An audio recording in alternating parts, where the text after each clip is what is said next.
Hi everyone. Just up top, I just wanted to say that if you've been living in a cave and you didn't know that this podcast was named after my book, How to Conserve Conservationists, I just wanted to let you know that it is, because one of the highlights of my life is receiving notifications saying, this lonely conservationist has read your book, and this is the paragraph that resonated with them, and this is the part that really hit them in the heart and that really hit home for them. That's one of my favorite things ever, and as an avid book reader, I really love talking about books with people, and it's even more special when it's my own. So if you have read my book, I would love to chat to you about how it resonated with you, but also if you could rate it and review it, that would be really cool as well, because that will help more people see it, and then more people can learn how to conserve conservationists. And that's kind of the goal of everything that I do, is conserving conservationists. So if you didn't know I had a book, it's on any online bookstore. It's pretty cheap, but if you still wouldn't be able to afford it, go chat to the Lonely Conservationist community, and somebody might have a copy they can lend you, because sharing is caring. So yeah, come chat to me about it if you've read it and what resonated with you, what bits you liked, what bits you don't like. I just love hearing about it. It's one of my favorite things. So yeah, enough about that. Let's get into the episode. Hello and welcome back to the How to Conserve Conservationists Podcast, Season 2, all about you. I am Jessie and I'm here with Todd. Yeah, we're here together again to talk to you about episode 4, which is all about culture shock and reverse culture shock. And I know what you're thinking. Like, we have talked a bit about culture shock in the first season and in the book, but we've never dedicated a whole chapter or episode to it. And today we've pulled some blogs that have experienced different things to what we've talked about. And I think the amount of people who suffer with culture shock or reverse culture shock in conservation is so vast and such a big part of the career to some people that I thought it was worth dedicating this episode to talking about other aspects of culture shock that we may have not discussed yet on the podcast. So as per usual, we'll link all the blogs that we talk about and the people that we talk about in the show notes, but the 2 blogs today are from Abigail and Angela, who is my friend, so I call her Ange. So the first blog we pulled from, I really wanted to talk about because it's a culture shock that I don't think many conservationists have experienced, because it's starting off your life in a remote country, then coming back to try and live a quote-unquote normal life in a westernized country and not really fitting in. Which is what we experience later in our lives in conservation as we start doing field work overseas. But Abigail's blog really talks about getting into the nitty-gritty of growing up in a developing country. She had a bit of a unique situation. Yeah, but I thought it captures what we experience of feeling a bit lost between places, and I thought it was a cool blog to share with you all today. Yeah, it's an interesting situation. I thought I would start off by reading the first paragraphs because it really encapsulates the situation. It kind of gives the background that we're after. So I'll start off by reading you the start of Abigail's blog, and then we can have a chat about it. So Abigail says, "The idea of home has always been really tough for me. Growing up in South Sudan, where my parents worked rehabilitating refugees, I was very much a free-range kid. Running barefoot across Murram roads, splashing in monsoon puddles, and sculpting creatures out of clay dug from the earth, I enjoyed the world around me. So you can imagine that moving to Ireland at the age... Ireland? Yeah, I said that right. So you can imagine that moving to Ireland at the age of 6 was a massive cultural shock. Outwardly, this is where I fit in best, quote-unquote. My parents are both from the UK and I'm very much white. People assume that I belong here, but as a kid I really struggled to assimilate, refusing to wear shoes or play with the toys that other children loved. I remember once being asked to draw a house as homework, and after submitting a picture of a traditional Sudanese tukul, being told that I had done it wrong and to copy a friend," which I found really interesting. Yeah, because if she's in Ireland, no one's going to assume she has this background. Yeah. And what's normal for her. But also the audacity Because she's so white. of the teacher for just accepting one kind of house. Well, I'm picturing like a teacher gets handed like, here's my house, and it's just a circle. And I'm like, that's not a house, that's a circle. I don't know if any of you guys know, but I went to a Catholic primary school, and my most traumatic memory of school is that I got in trouble for colouring Jesus purple. What was your cultural 5-year-old background that you decided Jesus needed to be purple? The truth of the matter is that, you know, when you're a kid and you use your texters at varying levels, and my purple texter hadn't been used in a while, and it was the juiciest one. So it was the funnest, smoothest one to use. It was the best colour at hand. I just got carried away. And so I handed up this like basically purple square where there used to be a nativity scene of Jesus, and I had my name written on the board, and I thought the audacity of the teacher for not allowing me to colour Jesus purple. And I feel like I relate to Abigail in this story. Because I know, like, isn't it a compliment that I dressed Jesus in like the most expensive material? Like, purple is an expensive dye. So that should have been a compliment. It's a royal colour. Royally dressed him up so much. I don't know if Jesus would want that. Maybe that's the point. I don't know. But I feel like teachers need to be overall accepting and aware of other cultures, because just because their children look like they're local or that they look like they have an experience, if they don't feel comfortable encapsulating the diversity of their experience in the classroom, then they just get... I don't know, it's like it's a personal attack on you for not drawing the right house. Like, your house isn't right. Like, you don't belong here. Yeah. Because your house is wrong. It sounds really fucked up. Yeah. When you put it that way. I wonder how much her teachers or friends knew about that she grew up in Sudan. Yeah, I don't know.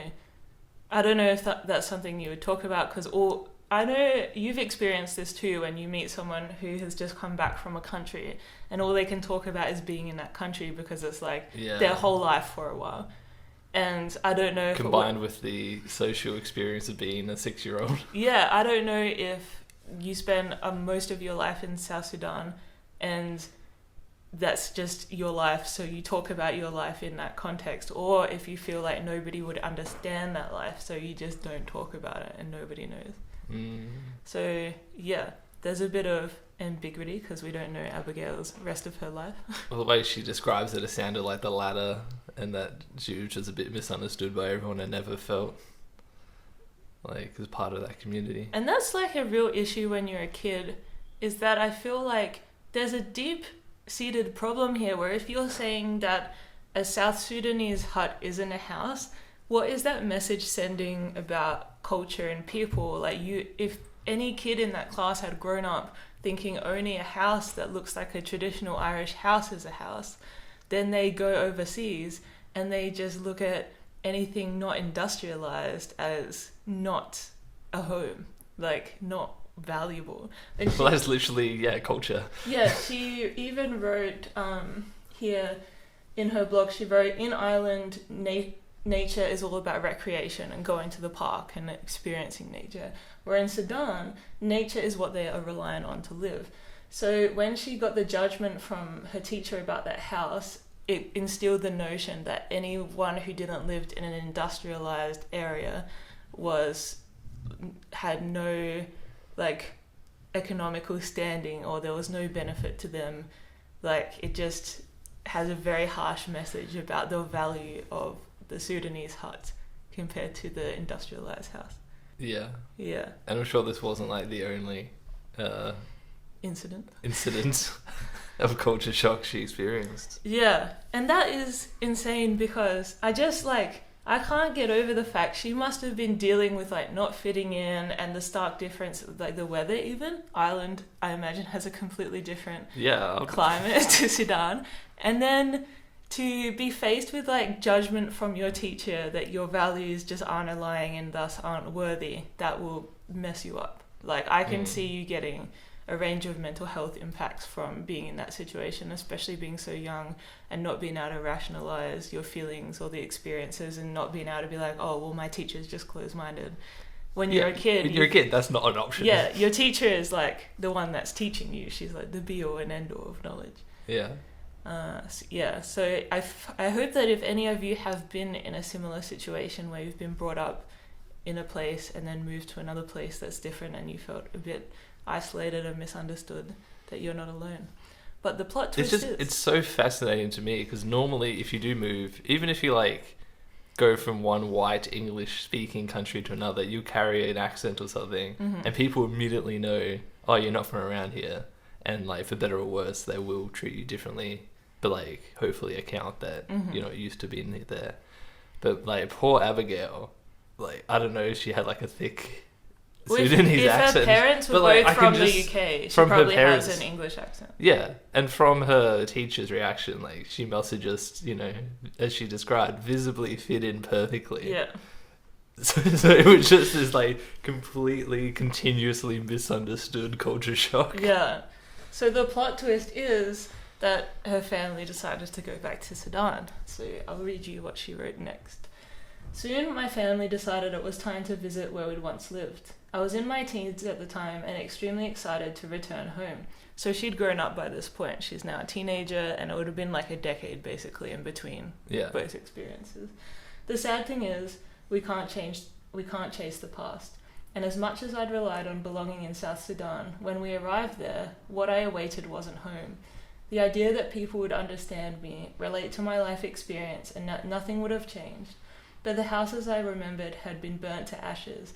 The mud I'd once played in was replaced with concrete, and I stuck out like a sore thumb. There were even language barriers now, which I could no longer understand. I was lost. So that's pretty rough.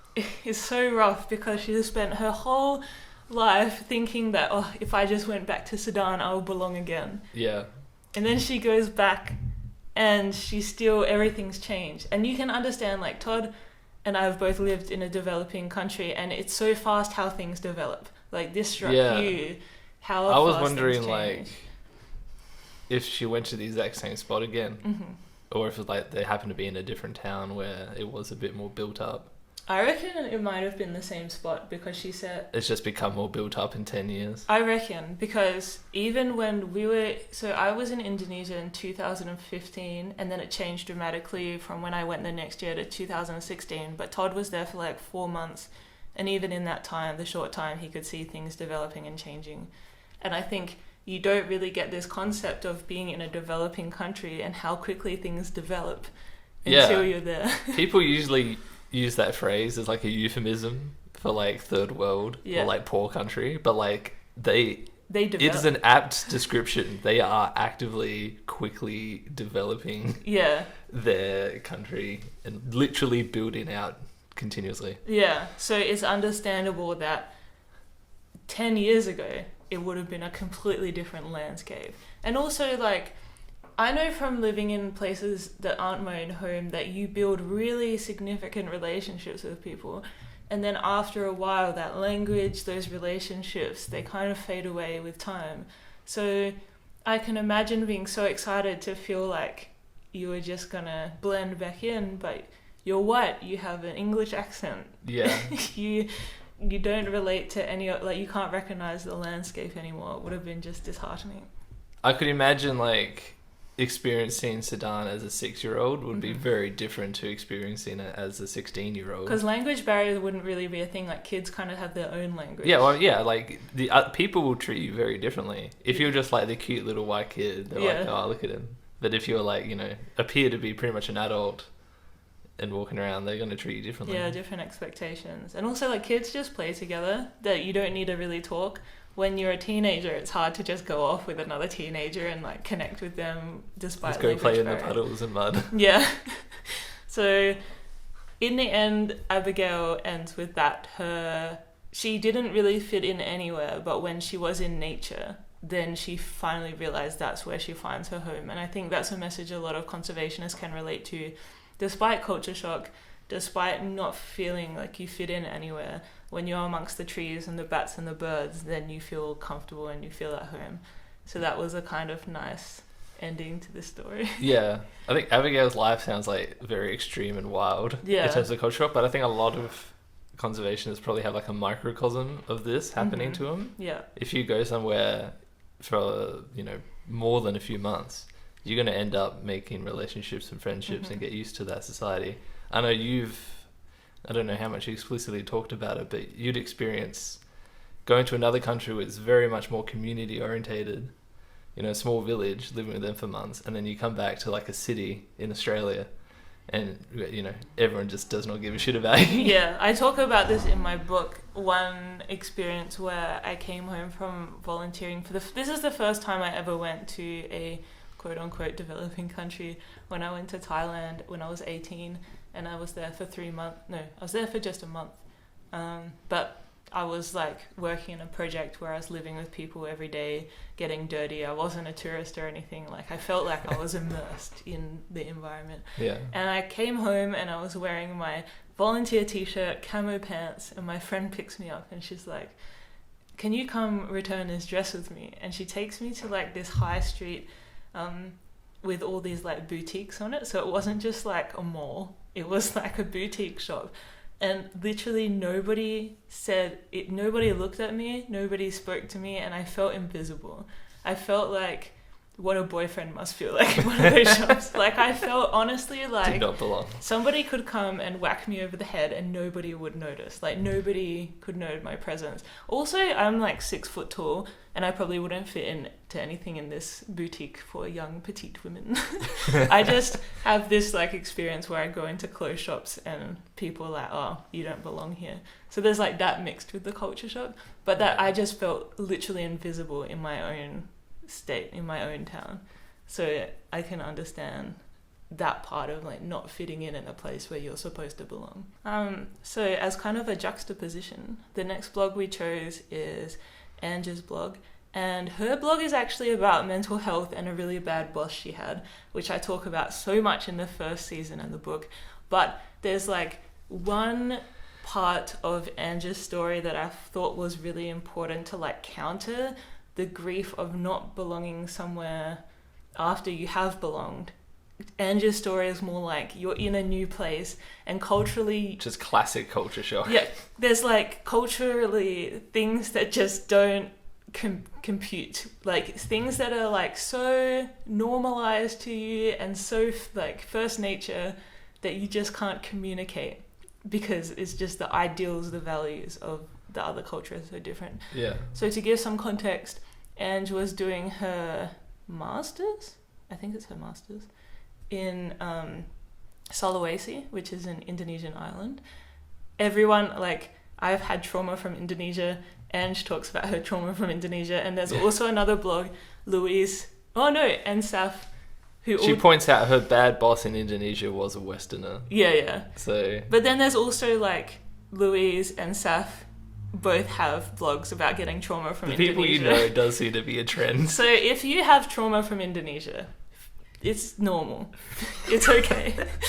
And it's not to say that Indonesians are inherently bad or the country is inherently bad. I have a lot of friends there. I had a good time. The food's amazing. There's just some things that are so jarringly different to Westernized life. And I guess this is the example that Ange said.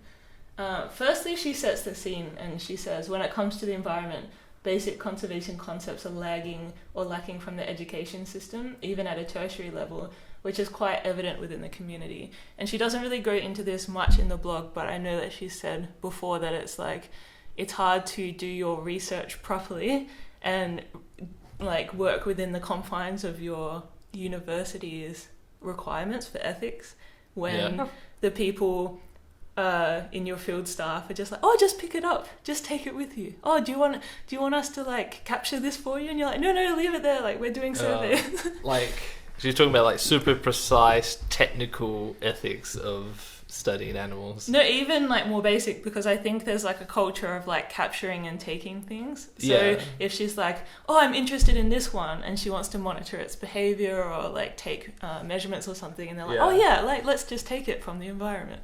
And she's like, no. We need to protect these animals and we just need to monitor them. There's a bit of like, well, hold up, guys. You know, us white people have spent 200 years fucking up animals' lives to, quote, study them. Like, we can do this better now. There's no need to just pick it up and look at it. Yeah, well, and also, like, we don't need to take it back for any black market trade. That's all I picture, like a 1800s British person in safari gear, just shooting a bird out of the sky. Just seeing a bird, like, oh, that's a different colour, shoots it. Takes it back for the collection. Takes it back Next in minute, a ship. Like Wallace, your ship of specimens burns to the ground. That was all for nothing. It's all about the specimens. Yeah, all about the specimen. But nowadays, you're like, just take a photo of it. Yeah. Then you say, there's the bird. Photography is the new hunting. It is. So this is her experience of a bit of culture shock.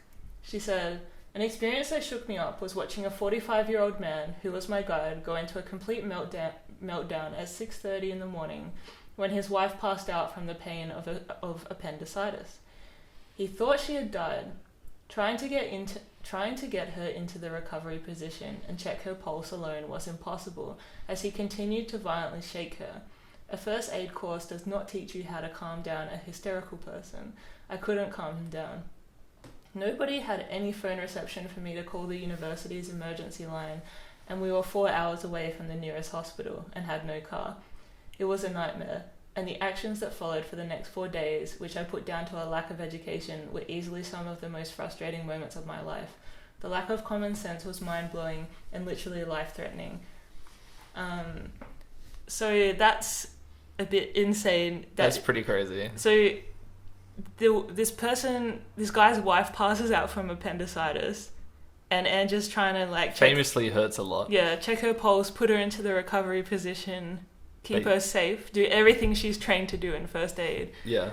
While this guy is just violently shaking her, thinking she's dead, and oh my God. Which is understandable.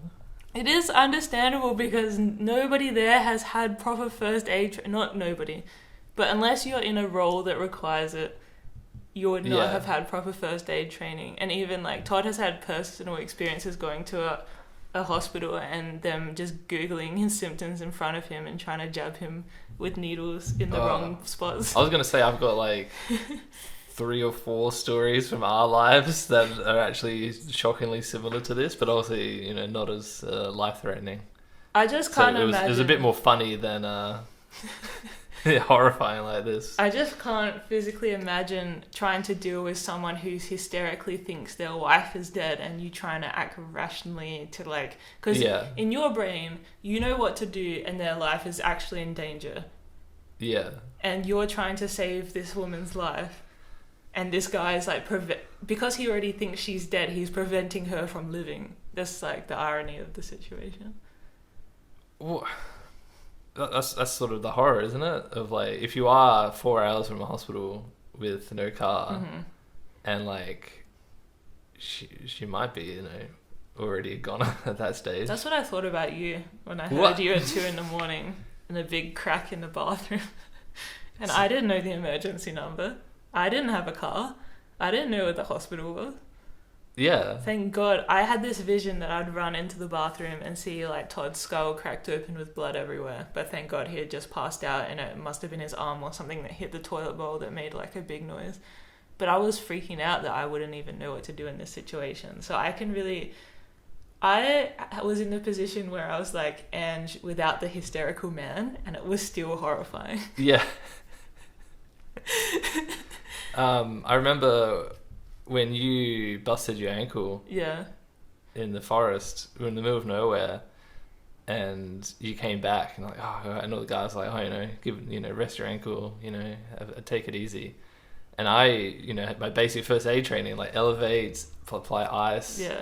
And I was like, man, it's a shame, we haven't got ice or anything. There's only so much we can do to look after you at this stage. I'm like, if you want ice, we can just go get some. I'm like, what? That's an option in the middle of nowhere out here? I'm like... But they come back... Not that they haven't got fridges, but like, we were just literally in the middle of nowhere. They came back with a huge brick They came back with bags of ice. No, it was like one solid brick. It was my foot in a tub with like a literal brick of ice. Yeah. But they were like, why do you want ice? Because I'm like, to stop the swelling. And like, that's, I'm not saying it's an education thing. It's definitely just a cultural thing of like, that's not how they react to that situation. Their advice for me snapping a tendon was to massage it. Get a massage if it hurts. They said, if you go to the hospital, they will laugh at you for going if you haven't had a massage. And I was like, no freaking way am I letting anyone near my freaking damaged tendon, especially for a massage. Like, that is ridiculous. So there's just these times where you have a westernized version of first aid or like health and safety, which I think everyone views as like the foremost important thing to know in a situation. Yeah. And then it's so challenging when you feel like people's health, safety, or lives are at risk, and you're trying to do the thing that you've been trained to do, especially when it's your own body, and is so frustrating when you can't communicate to someone else how to look after your body correctly. Yeah. So I can't remember Chris Hadfield's son. He does Who did? A YouTube channel called Rare Earth. Oh yeah. He like travels and talks about. Actually, the Lonely Conservationists would love Rare Earth. It's really good. This guy goes around and talks about, like, he goes to different countries and talks about like stories that nobody really talks about these countries. Yeah. Yeah. Like 10-minute YouTube documentaries. I guess that's why it's Rare Earth. It's like rare information about places on Earth. Well, I think it was meant to come from like his dad's an astronaut, and it was like, oh man, it's rare to come across some Earth. I don't know. But he had a very similar story of like they were in a little they call different things in different countries, but like a motorbike that you ride on in the sidecar as a taxi. What are they? A tuk-tuk? Tuk-tuk type thing. Tuk-tuk, bear check, whatever you call them. They were riding one of those with him and his partner, and his partner gets bitten by a monkey. Yeah. And he's like, oh shit, we better go to the hospital and get a tetanus shot. But the driver of the tuk-tuk is like, oh no, you got bit by a monkey. He's like, immediately like, oh, let me take you to my friend's house. He'll brew you up some like herbal tea that will help. Like, please, let me drive you there. He was like absolutely being the nicest guy and trying to help and being very, very, insistent. But it's like, no, we want to go to the hospital. That's what we want to do. Yeah. And it's literally just culture. Because like to him, obviously to the driver, like going to the hospital is just out of the... He could never afford it. He would never think to do that. Yeah. It's just not in his world to go to the hospital. Oh yeah, maybe if you're sick, you just go to your friend's house and get some herbal tea. That's what you do. Maybe that's an economical thing as well. Because I was really sick with the flu or something, or cold. And I did go to the lady down the road who did give me a herbal tea, and I did feel so much better. I do not know what was in this drink. But it legit helped. But I think there's a difference between... Well, at least from a Westerner's perspective, there's a difference between having a cold or being sick in that regard to having like a medical emergency, like a bite where you might have rabies. And I've never thought of this before, but you're right. This guy may, like, hospital as a medical help is probably out of his concept of a possibility. And that's why he's recommending these things. Yeah. Which goes because that's what he knows. So in Indonesia, there was no middle class. There was like really, really, really rich Chinese people in mansions, and they would own malls and like really luxurious places. And across the road from the mansions are like little houses and like huts on the side. Well, in this part of Indonesia we were in. Yeah, so there's like thousands of islands. Sulawesi might be completely different to where we were in Medan. Yeah. But it was just this huge juxtaposition between the really, really wealthy Chinese people and the like poorer in that area Indonesians. I think that's a lot of the reason why your Indonesian friends, they'll say, oh, just get a massage, because that's what you do when you have a sore something. Yeah. Like they wouldn't think to go to the Chinese hospital. Yeah, and that's true. Like when we went to the hospital, there was no line, there was no wait. You can just walk in. For a city of like 20 million people. Yeah, because like nobody really has access to these facilities. Yeah. And you can kind of tell from the quality of service in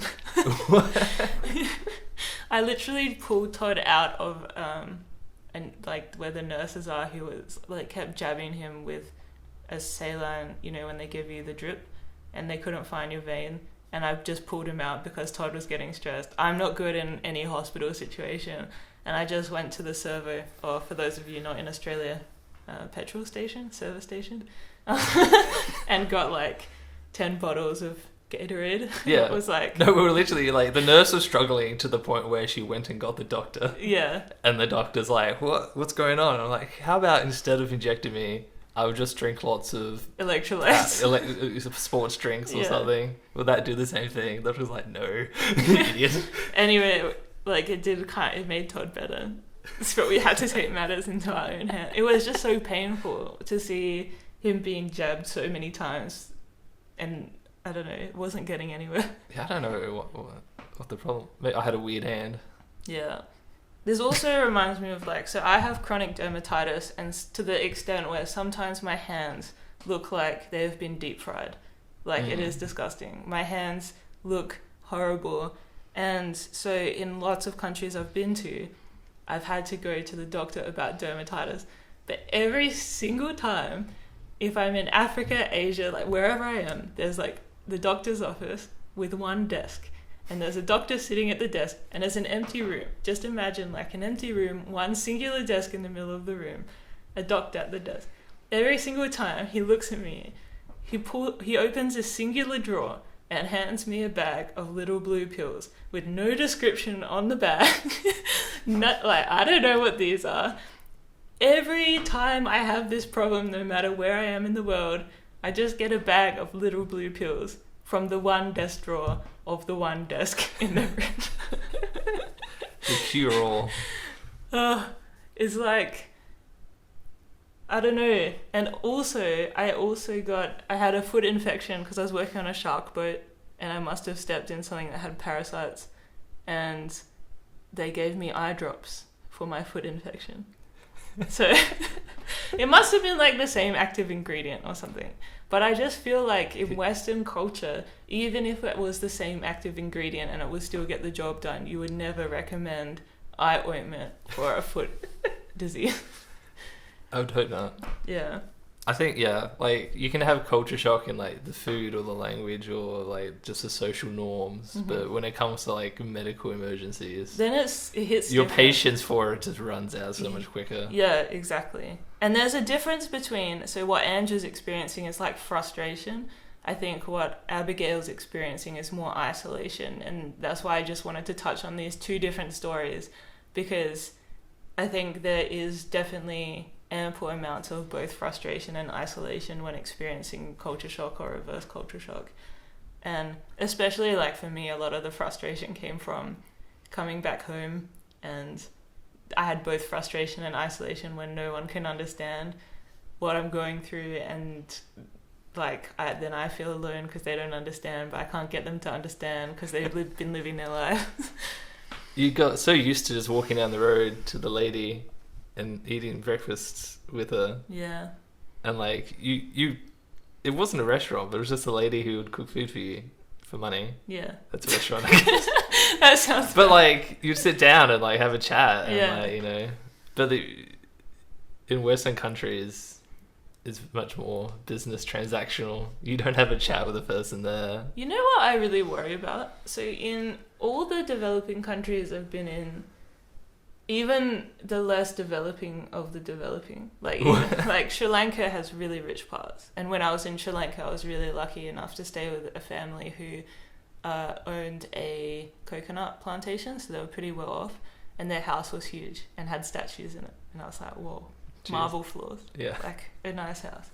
And even then, just when I got up early and I would like sit in the kitchen with auntie and have a tea and talk before everyone got up, I worry about in Western cultures, especially in Australia, I don't really want to speak for everywhere, but sending the elders off to a nursing home is like, I feel the way we perceive ourselves in Western cultures is very selfish, whereas the way we see, or the way I experience cultures in developing countries to be is very communal.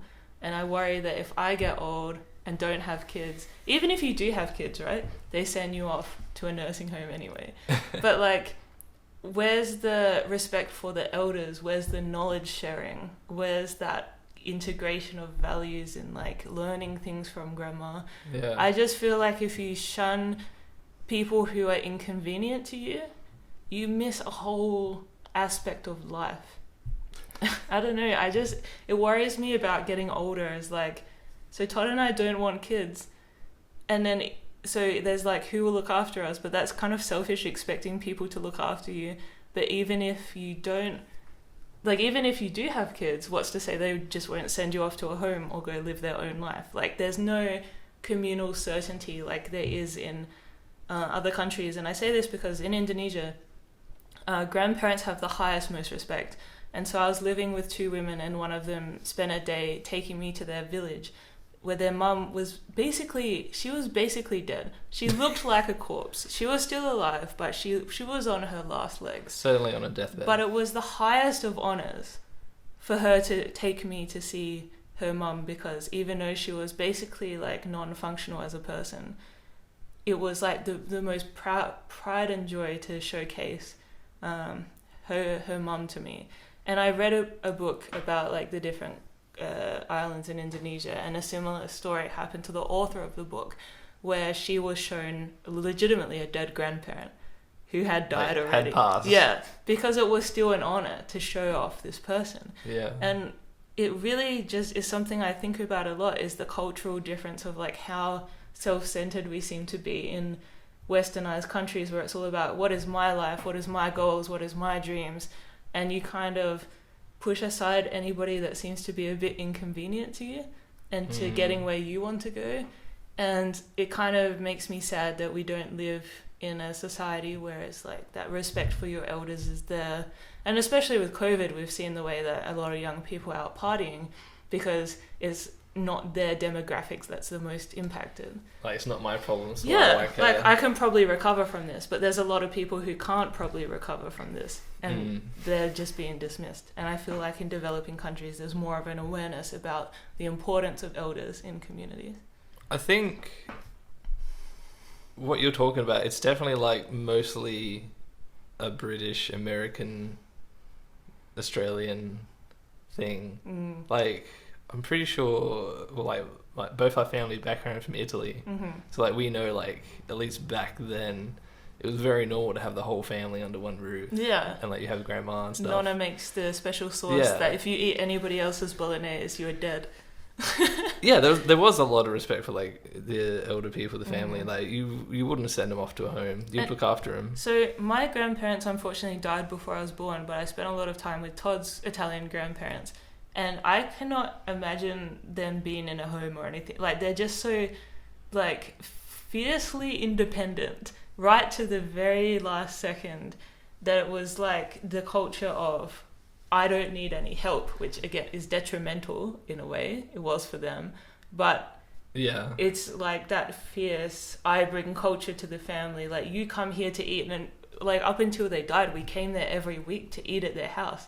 It was, like, a culture of, like, you sit at the table and there's knowledge sharing and we hear about their lives. And I loved that aspect of having your grandparents, because there's still that cultural appreciation and validity to like spending time with your grandparents and getting something out of it. I know they were just constantly mildly insulted that I wasn't living in their house. Yeah.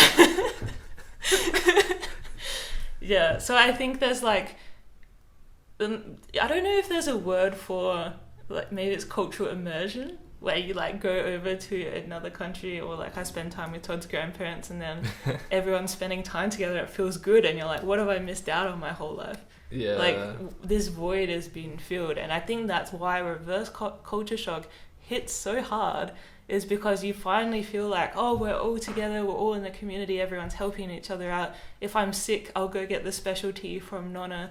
If I'm like if I got a bit more time today, I'll go help the kids with their homework, or I'll see what like mum's doing, I'll help her in the kitchen. It seemed like you always had a purpose, and it didn't have to be a big life purpose like I'm going to be the first astronaut on the moon. It was like I have a functioning role in this family.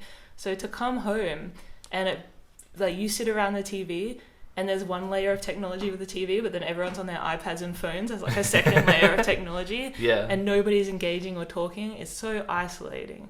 I was picturing like it's much more popular to be like living alone. Like you go to work and then you come home and you just sit there alone.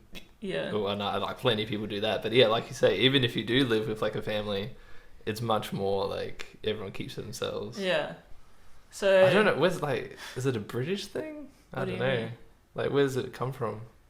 Just being alone.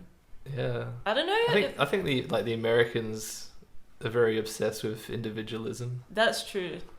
All about freedom and my rights, and like I don't care if you don't like me having a gun. It's my right to have a gun. It's better off if I have a better life than for the greater good of society to be better. And we've seen that which is a trade-off to make. But in Australia, I think we descend from the British, and like that's European what makes me countries. think it's British.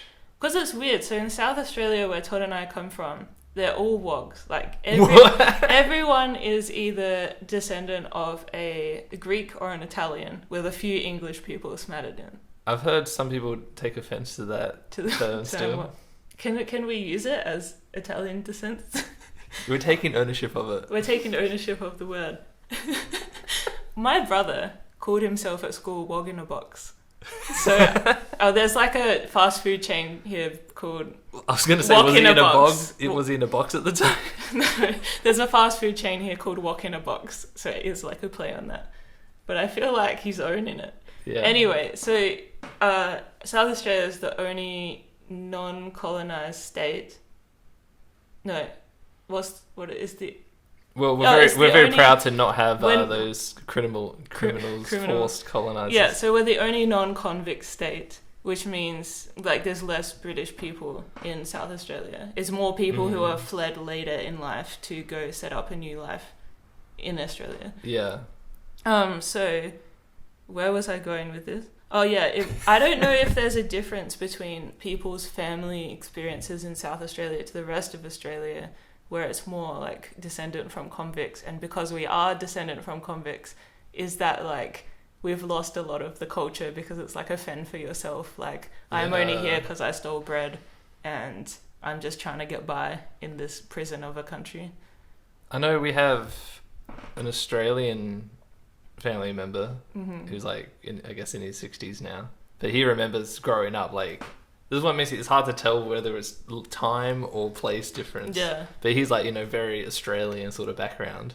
And he remembers being like a teenager and is like, yep, I'm going to leave home now. I want nothing to do with my parents. I'm going to have my own life. And like, I was like, oh, is it bad with your parents? Like you wanted to escape them? I was like, no, absolutely lovely people.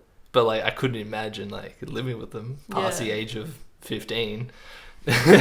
Yeah, so I'll be interested to see like where you come from in the world and like the extent of the culture shock you experience and like the different cultural experiences that have value to me. Like obviously for me it's all about that connectivity and community that I really value, and I guess that's kind of why I accidentally created Lonely Conservationists, is because I was obviously feeling lonely in a Western country and I wanted that connectivity again.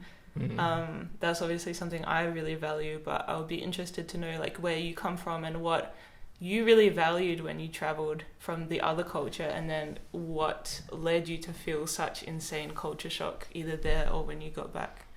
I reckon when you're there you notice all the stuff that you don't like and agree with, and when you come back that's only then you realize, oh, they were right about some things. I sort of miss how There's this one day, and I'll never forget it. I was in Sri Lanka and I just said on a whim, because I'm obsessed with food, like I talk about food all the time.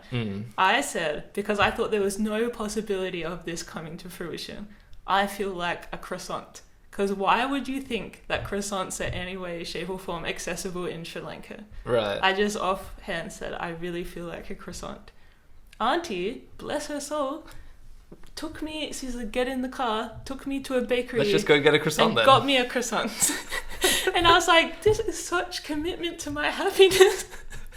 Like, if I was at home and I was like, I want a croissant, people would be like, whatever. They wouldn't even take in what I said, and I was so bewildered that people had listened to what I had said to the extent that they actioned it. Because so many times in Australia, I'll just talk and it's like nobody listens. And so, not looking at anyone. But if, like, in a time and a place where I just offhandedly said something that someone made happen, it was the most beautiful time of my life. I got my croissant. Such a beautiful note. So, like we like to end on, what can we do to help people experiencing culture shock if they've come from another country in Australia, or they have come back from another country? What can we do to make their lives easier? I don't know.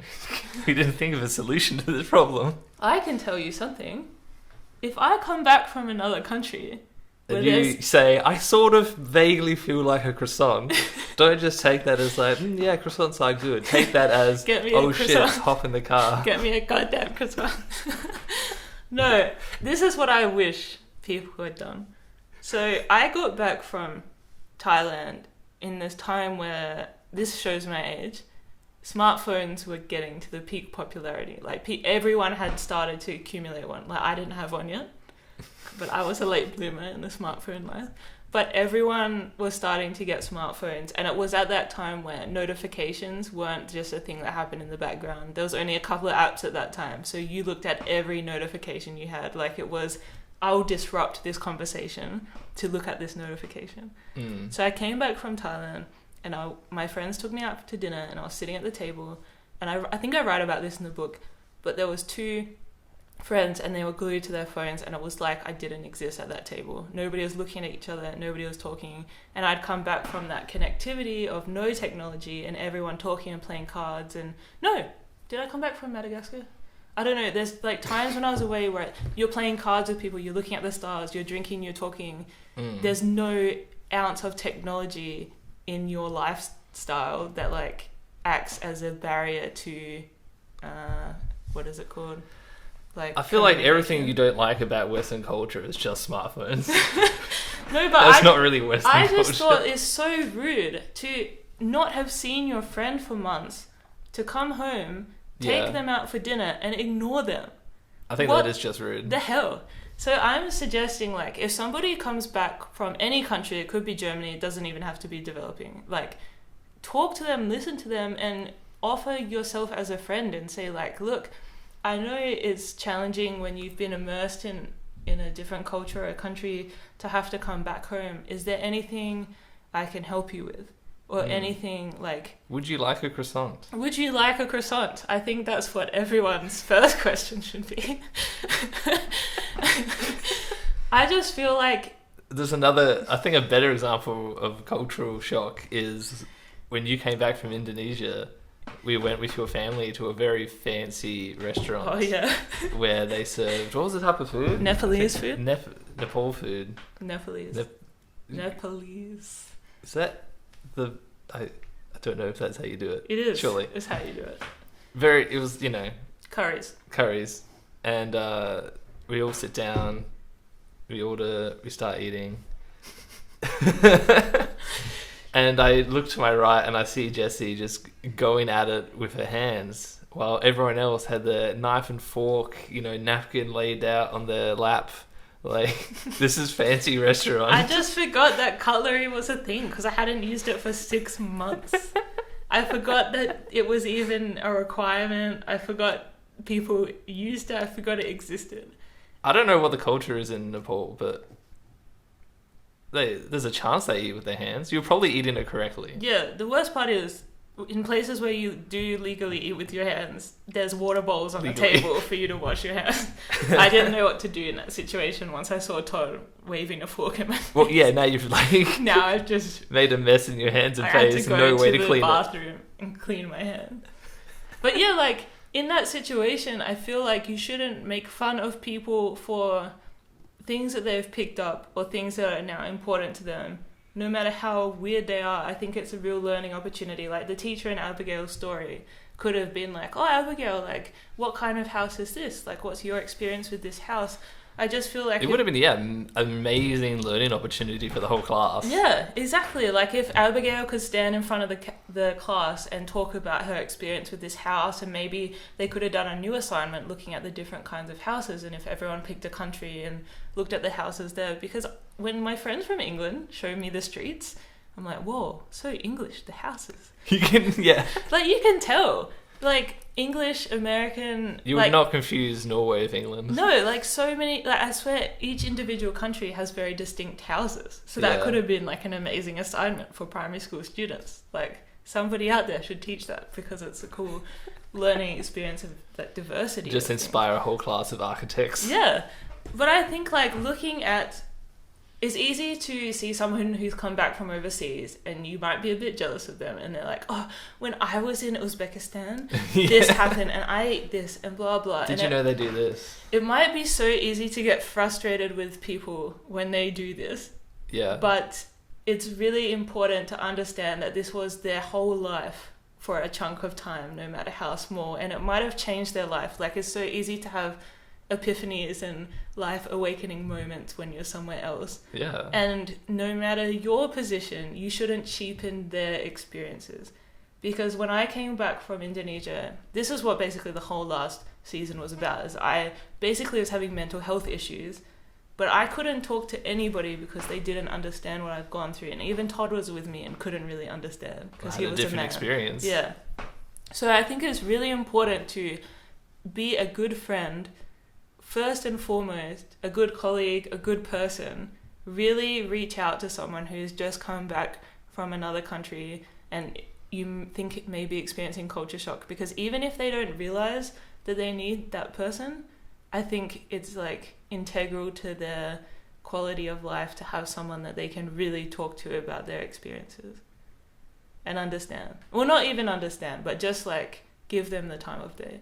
Yeah, that's all they really need. Yeah, because I think a lot of people don't understand how isolating it can be, especially if you're a mother or a neighbor or someone who's just like, oh, they shouldn't, like, you can't complain, they travel so much, like, stop bragging about your life.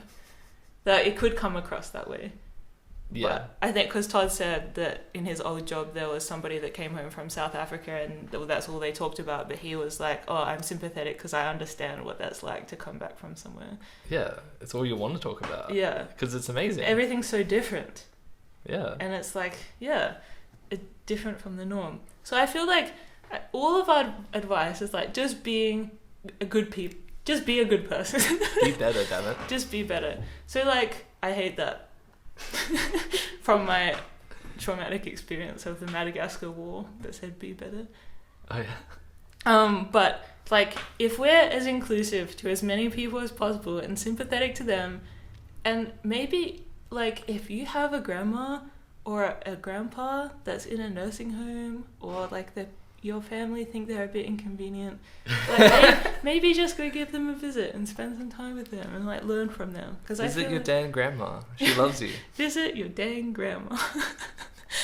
I know it's like, it feels like a chore sometimes, but I feel like everything is a learning opportunity. Like the house drawing is a learning opportunity. Your elders are a learning opportunity. The grief you feel about coming back or being isolated or something, like working out why you feel that way and what's missing in your life and how you can get it back is a learning opportunity. So I guess our 2 pieces of advice is learn from everything and be sympathetic to people.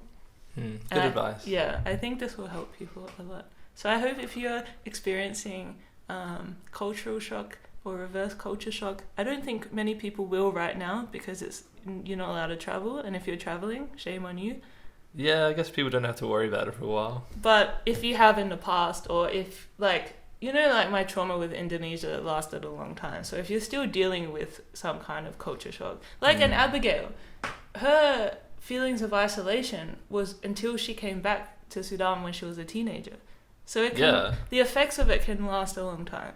So if you're suffering with culture shock or reverse culture shock right now, just know you're not alone, and tell other people to listen to this podcast so we can say, be a good human, listen, be a good person, don't hide away in technology, and go visit your damn grandma.